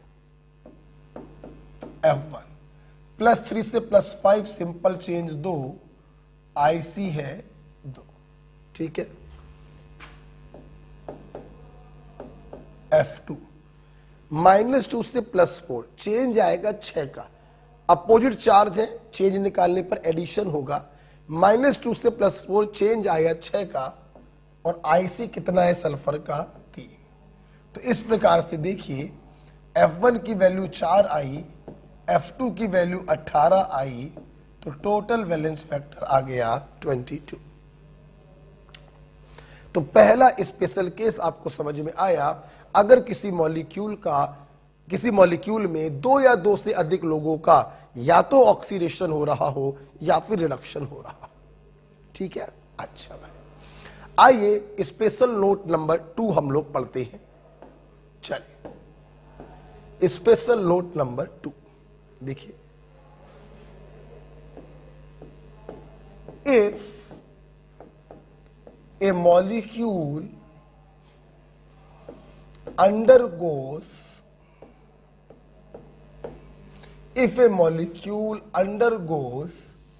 disproportionation, that is DAT, disproportionation अगर किसी का हो रहा है तो उसका वैलेंस फैक्टर हम कैसे निकालते हैं? ध्यान दीजिए, एक एग्जांपल से समझाना चाहेंगे आपको। एग्जांपल समझिए सब लोग। जैसे bromine in presence of alkali, ये बदल गया ब्रोमाइड में और ब्रोमेट में।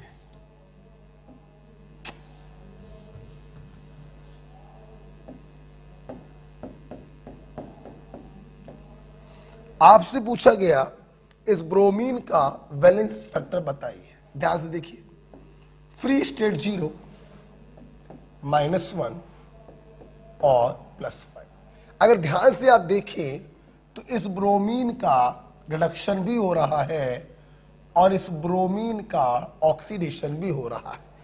एक ही एलिमेंट का रिडक्शन, उसी एलिमेंट का oxidation, this is the example of disproportionation. देखिए बेटा, यहां पर भी हम लोग करेंगे वही पुराना काम। एक बार F1 निकालेंगे, जगह नहीं है नीचे लिख दे रहे हैं, और एक बार निकालेंगे F2। इस सवाल ये है कि अब की बार F1 और F2 को ऐड करेंगे तो नहीं। ऐड कैसे कर दोगे बे? ऑक्सीडेशन अलग चीज होती है, रिडक्शन अलग चीज होती है। ऑक्सीडेशन लॉस ऑफ इलेक्ट्रॉन है, रिडक्शन गेन ऑफ इलेक्ट्रॉन है। इसके पहले जो क्वेश्चन किया था उसमें दोनों का ऑक्सीडेशन हो रहा था, दोनों में लॉस ऑफ इलेक्ट्रॉन हो रहा था, तो F1 F2 को ऐड कर दिया। यहां पर तो विपरीत काम हो रहे हैं, तो ऐसे केसों में हम लोग ओवरऑल वैलेंस फैक्टर कैसे निकालते हैं? F1 into F2 upon F1 plus F2। अच्छा, F1 F2 निकालने का तरीका वही है, सिंपल चेंज 5 इंटू IC बोलो 2, सिंपल चेंज 1 इंटू IC बोलो 2। ओके बेटा, बात हो रही, रख दीजिए value. F1 into F2 upon F1 plus F2। 10 दूनी 20 और ये 10 और 2 12, 4 से कट जाएगा, 4 पंचे 20, 4 तिहाई 12। तो ब्रोमीन का वैलेंस फैक्टर कितना हो गया? 5/3। मेरी बात सबको समझ में आ रही है?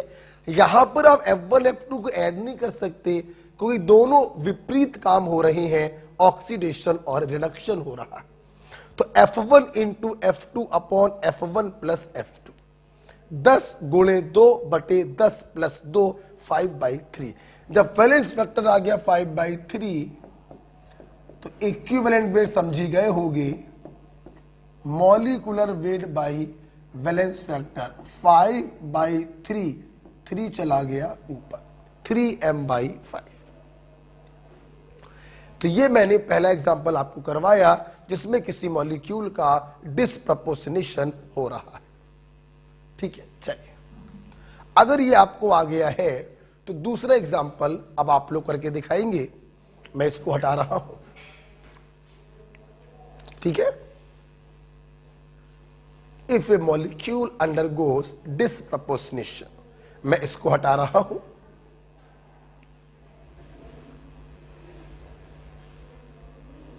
ठीक है, चलिए दूसरा एग्जांपल देखते हैं, आप लोग करेंगे।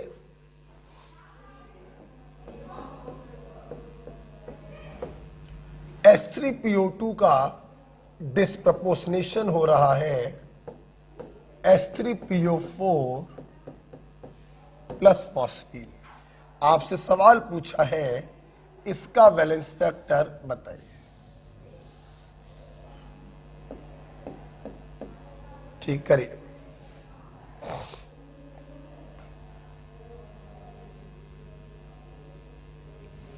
इसका वैलेंस फैक्टर आपको बताना है।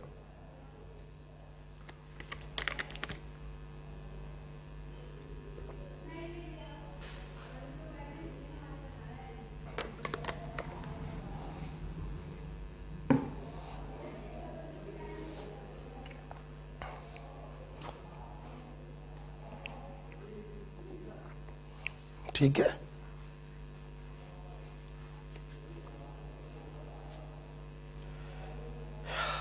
किया बेटा?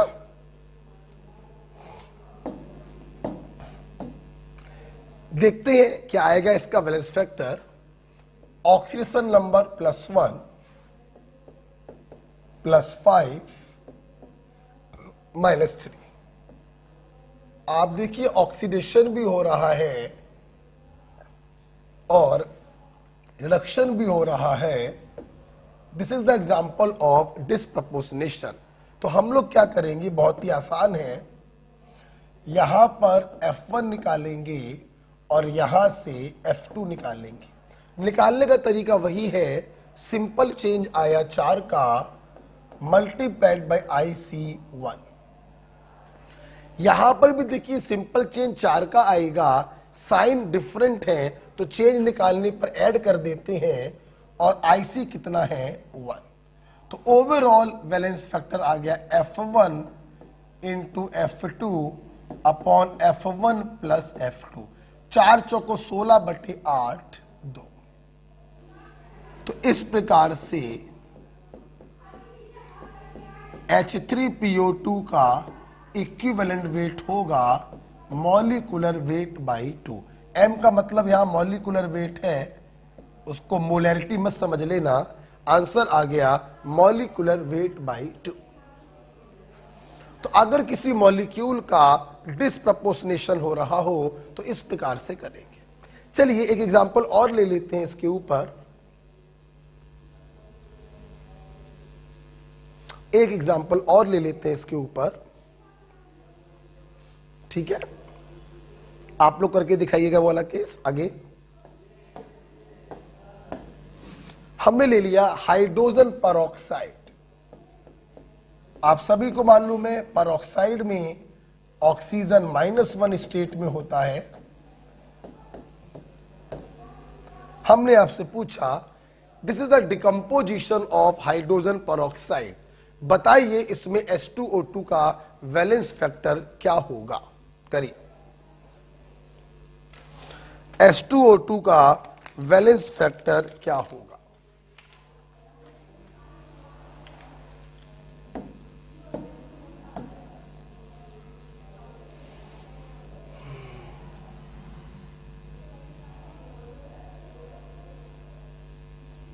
H2O2 का वैलेंस फैक्टर क्या होगा। देखिए बेटा, हाइड्रोजन परऑक्साइड -1, नाम में पर आ गया तो परऑक्साइड लिंकेज होगी। 2 ही ऑक्सीजन है, दोनों परऑक्साइड में ही होंगे, राइट। ये ऑक्साइड है, ये फ्री स्टेट है 0। कोई भी बच्चा देख सकता है ऑक्सीजन का रिडक्शन भी हो रहा है और ऑक्सीडेशन भी हो रहा है। This is the example of disproportionation. हम लोग क्या करेंगे, F1 F2 की वैल्यू निकालेंगे। निकालिए, सिंपल चेंज हो रहा है 1 का, IC है 2, राइट। सिंपल चेंज हो रहा है 1 का, IC है 2। तो ओवरऑल वैलेंस फैक्टर आ गया F1 into F2 upon F1 plus F2 that is 1। तो यहां पर जो इक्विवेलेंट वेट आएगा वो मॉलिक्यूलर वेट के बराबर होगा। बहुत ही स्पेशल केस है, देखिए बेटा कि H2O2 का इक्विवेलेंट वेट डिसप्रपोर्शनेशन रिएक्शन में मॉलिक्यूलर वेट के बराबर होगा। इसका वैलेंस फैक्टर जो है वो 1 होगा। यहां पे मैं अपने छात्रों को कुछ बताना चाहूंगा, ध्यान सुनिएगा। H2O2 बड़ा ही स्पेशल केस है। ये H2O2 ध्यान दीजिए, ये बेटा OA भी है, ये बेटा RA की तरह भी काम करता है और ये बेटा एसिड की तरह भी काम करता है। H2O2 तीनों की तरह काम करता है। और सबसे खास बात देखिए, आपको मजा आ जाएगा, जब भी ये तीनों में से किसी भी तरह से काम करे इसका वैलेंस फैक्टर होगा 2 और इसका इक्विवेलेंट वेट होगा मॉलिक्यूलर वेट बाई 2, बोले तो 17। लेकिन अगर कभी H2O2 का डिसप्रपोर्शनेशन हो रहा हो तो वहां पर उसका वैलेंस फैक्टर होता है 1 और इक्विवेलेंट वेट होता है मॉलिक्यूलर वेट के बराबर। लेकिन आप देखिए ना, सिर्फ अगर रिड्यूसिंग एजेंट हो तो वैलेंस फैक्टर 2 आएगा, सिर्फ अगर ऑक्सीडाइजिंग एजेंट हो तो भी वैलेंस फैक्टर 2 आएगा। लेकिन जब डिसप्रपोर्शनेशन होता है तो वैलेंस फैक्टर 1 आता है। This is about the H2O2। तो इस प्रकार से मैं अपने छात्रों से कह सकता हूं कि आप लोगों ने इक्विवेलेंट वेट के सारे फंडे पढ़ लिए। 2-3 फंडे लास्ट ईयर और पढ़ाए थे, वो इस साल मैंने कहीं नहीं पढ़ाए, ना ऑनलाइन ना ऑफलाइन। कोई मतलब नहीं है, जैसा कि मैं पहले ही बोल चुका हूं, हम लोग तैयारी कर रहे हैं फॉर नीट 2021, जिसके लिए पूरे भारत में सभी बच्चों के पास 6 महीने का ही समय मिला है। तो गवर्नमेंट उसी हिसाब से पेपर एनसीईआरटी से ही बनाएगा, 5-10% बाहर का हम लोग पढ़ सकते हैं, ज्यादा बाहर का पढ़ने की जरूरत नहीं है। तो कुछ अननेसेसरी चीजों को हमने नोट से हटाया है। खत्म हो गया बेटा। इस प्रकार से पहला पड़ाव वॉल्यूमेट्रिक का खत्म हो चुका है। दूसरा पड़ाव है different types of concentration, molarity, normality, molality. और तीसरा पड़ाव है लॉ ऑफ इक्विवेलेंस, बोले तो टाइट्रेशन। हम लोग वो अगली क्लास में पढ़ेंगे, that is on Monday 16th of November। आज इतना ही। क्यों इतना ही? क्योंकि अब जो नई हेडिंग है उसके लिए हमें थोड़ा समय चाहिए, 2 घंटे का, जो आपको 16 तारीख को मिलेगा। अभी हम लोगों ने इतना पढ़ लिया, आपको SW क्लियर हो जाना चाहिए। वॉल्यूमेट्रिक की सीट आपके ऐप पर पड़ी होगी, उस सीट में इक्विवेलेंट वेट वाला जो सेक्शन हो उसके सवाल आप लोग लगाएंगे बस, ठीक है। रिमेनिंग SW आपको मालूम है, स्टीरियो आइसोमेरिज्म का जो बचा हुआ सेक्शन है वो आप लगा लीजिएगा। जिन बच्चों ने नया ज्वाइन किया है उनको काम मालूम ही है, ये वाला काम तो करना ही पड़ेगा, इक्विवेलेंट वेट वाला सवाल। प्लस उन बच्चों को स्टीरियो नहीं करना, लेकिन मोल कॉन्सेप्ट तैयार कर लेना है 15 नवंबर तक, और रेडॉक्स रिएक्शन भी देख लीजिएगा, तभी आपको ये समझ में आएगा। ओके बेटा? तो ओके बेटा, thank you and happy Deepawali, शुभ दीपावली। ये दीपावली जो है बिल्कुल जैसे यहां पर दिए जगमगाते हैं वैसे ही आपकी लाइफ जो है जगमगाए, आप जो चाहते हैं सब आपको प्राप्त हो। आप जो कॉलेज चाहते हैं आप उस कॉलेज में पहुंचे, लेकिन बड़ा ध्यान रखिएगा, सिर्फ सोचने से, सिर्फ आशीर्वाद देने या लेने से काम नहीं होता है, हमें उस लेवल की मेहनत करनी पड़ती है। सोचो, एक ऐसे एग्जाम के लिए हम तैयारी कर रहे हैं जिसमें 16 से 17 लाख विद्यार्थी इन्वॉल्व होते हैं। तो सिर्फ आशीर्वाद देने लेने से काम नहीं चलेगा, हमें मेहनत भी करनी पड़ेगी। दीपावली की इन 2 दिनों की छुट्टी, सच्चाई ये है मैं छुट्टी दे ही इसलिए रहा हूं, जो लोग ऑनलाइन पढ़ रहे हैं उनको काहे की छुट्टी यार, लेकिन मैं उनको छुट्टी दे ही इसलिए रहा हूं कि आप इन छुट्टी में अपने पीछे का काम कर लें। जो भी न्यूली ज्वाइन स्टूडेंट हैं वो पीछे के टॉपिक को रिवाइज कर लें। केमिस्ट्री में मैंने काम दिया है मोल कॉन्सेप्ट। ओके, तो एंजॉय करिए बेटा और पढ़ाई भी करते रहिए। ओके बेटा, थैंक यू।